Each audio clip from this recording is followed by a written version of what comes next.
Okay, today we will talk about the control statement ko next part. So before this video, we have done the program of if else. अब if else मा के थियो भने either the condition will be true or false. True हुने बेला यो statement execute गर्ने, falls हुने बेला चाहिँ यो.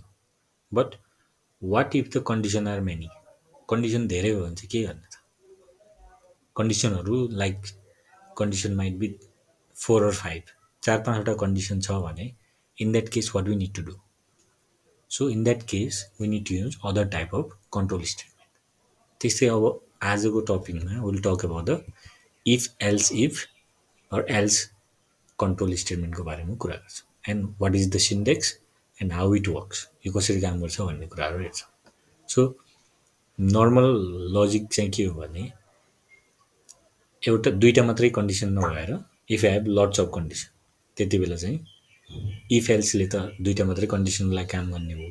So for many condition we need to use if else if टाइपको कन्डिसनहरू. So let us see how it works.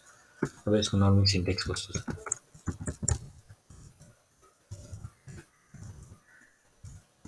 पहिला मैले हेडर फाइल इन्क्लुड गरेँ.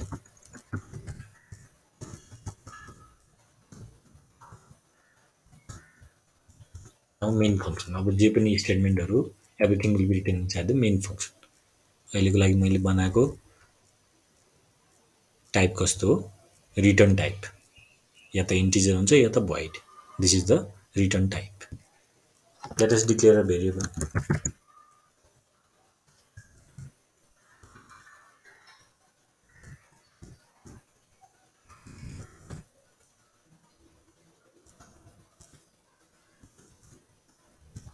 Okay, we have got one variable as percentage. अब पर्सेन्टेजको बेसिसमा if you need to print something कसरी गर्ने त? First ask the value from the user. युजरबाट पर्सेन्टेजको भेल्यु माग्ने.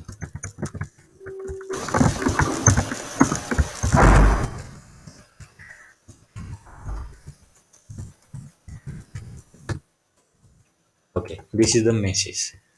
यो स्क्रिनमा डिस्प्ले हुने मेसेज हो. युजरले यो देखेपछि it will see will enter the value of percent. Percent कति आएको छ भने इन्टर गर्छ.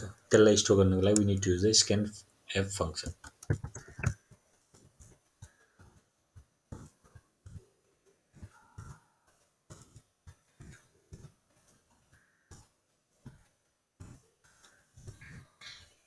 Let us make it short. अब now we can have lots of condition. Suppose 90 भन्दा माथि आयो भने दिस पर्सेन्ट दिस ग्रेड, अनि 80 भन्दा माथि आयो भने यो, त्यस्तै 70 60 गर्दै we can have different conditions. So on that basis we need to print the grade print गर्नुपर्ने छ suppose. So let us start from the if. पहिला स्टेट अब सिन्टेक्स कस्तो हुन्छ भने इफ इआर पर्सेन्टेज कति भयो भने greater than or equal to 90. यो केसमा के गर्ने? Print F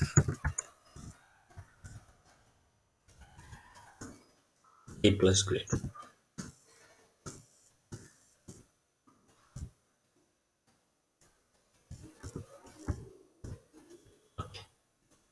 this is the first statement. अब यो एउटा मात्रै कन्डिसन भयो. Now we need to add more condition.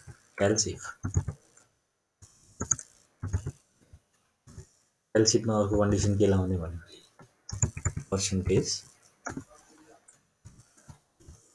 80.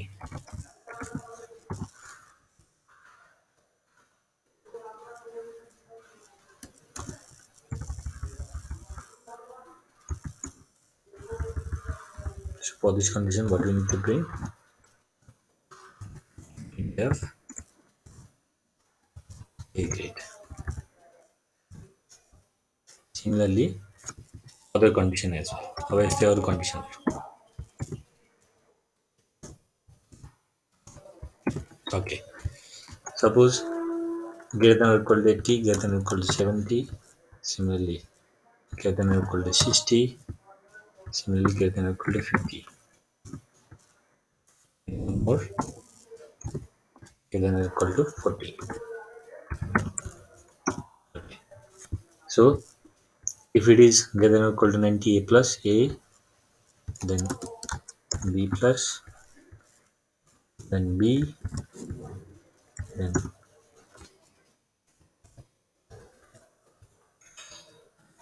then c plus c. अब यो कन्डिसन पछि पनि there will be a last condition. Suppose the student have got below 40, 40 भन्दा पनि तल आयो भने केही न केही त प्रिन्ट गर्नु पर्यो. For that we need to write printf. Okay. Now we have lots of conditions. 5 condition भयो.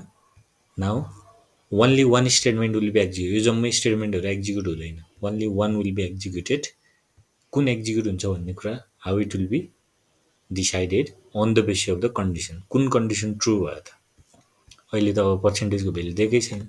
Late us run the program. प्रोग्रामलाई रन गर्ने भने स्क्रिनमा मैले इन्टर योर पर्सेन्टेज भनेर प्रिन्ट गर्न लगाएको थिएँ. त्यही कुरा प्रिन्ट भयो हैन. सपोज अहिलेको लागि इफ आई इन्टर 100. अब 100 भनेको it is greater than equal to 90. यो कन्डिसन ट्रू भयो. So a plus will be printed. Look again if I run the programme.